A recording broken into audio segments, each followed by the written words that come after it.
এই ওরু দেখ, ছাদে গেছিলাম গাছে জল দিতে আর রোদ খেতে, কি সুন্দর গাছে দুটো ফুল ফুটেছে দেখেছিস?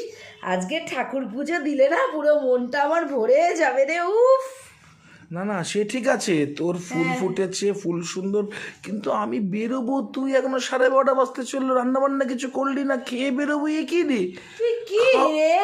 আমার মনে হয় থাইরয়েডটা একটু বেড়েছে, সমানে ঘুম ঘুম পাচ্ছে, তাই ছাদে গেছিলাম একটু রোদ খেতে।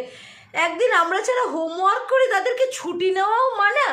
সব বাড়ির মহিলার না এক কষ্ট, এই জন্যই বাড়ির মহিলারা খেপে যায়, ভাল লাগে না।